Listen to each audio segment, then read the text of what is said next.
Want to turn your attention now to Black History Month. An Oakland pastor just helped launch a new $100 million initiative to support Black-owned organizations and movements fighting systemic racism. It's called the California Black Freedom Fund. Pastor Ben McBride is a longtime advocate and spiritual leader in Oakland. He's with me now. Thank you so much for being with us.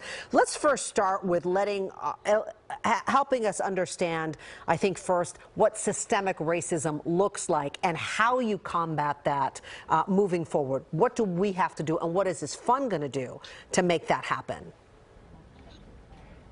Well, thanks for having me. I think it's important for us to recognize that the problems of today did not begin today.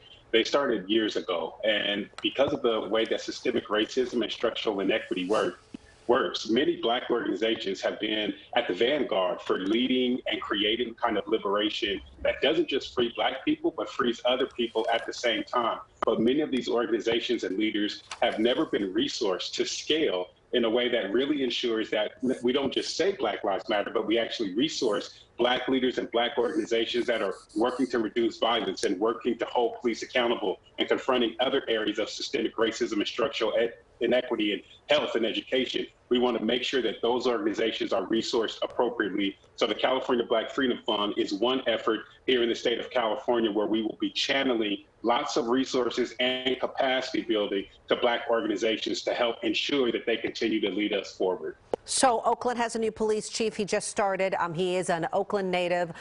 So there has been so much of the Black Lives Matter movement has been tied to this movement of defunding the police department. This change now that you see in Oakland, what does that, how should we view the connection between a new chief and a new vantage point? What needs to happen to build trust now with the police department?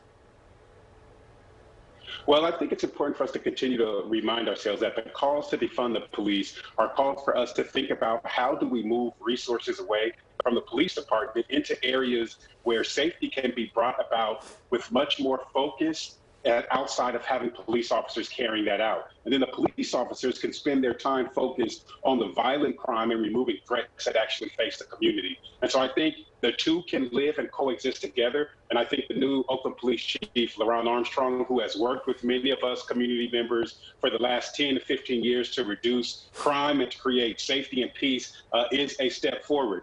We think that there is many more steps that we need to take. And a lot of that is going to be about reallocating money from the police department and having that come alongside some of the money that we're raising with the California Black Freedom Fund so we can ensure that safety actually happens in Oakland. So it is a step. We believe in the right direction to have OPD Chief Armstrong. And even though we know him, we must hold him accountable.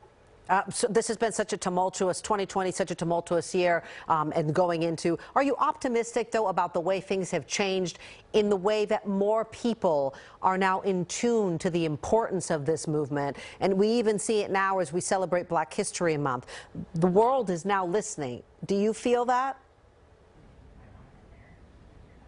Do I feel optimistic? I feel optimistic in the sense that there are more people after George Floyd's murder that happened in May of last year that started awakening to what many of us Black people have known for a long time, in the 400 years of ancestral wisdom in us tells us that this country has a deep reckoning that it needs to do around the notions of race. So am I optimistic? I'm optimistic that some people have awakened that were asleep, but I think what still is out there for us all to journey is not just for us to pay attention to the violence or the injustice that we see in the street, but to begin to really ask ourselves the deep questions around who are the curators of the conditions that continues to place Black people in vulnerable positions. I'm hoping that in this Black History Month, we'll start asking those questions outside of just celebrating the wins that have happened in the past. Thank you for being with us. We thank you for your words, and we thank you for your leadership.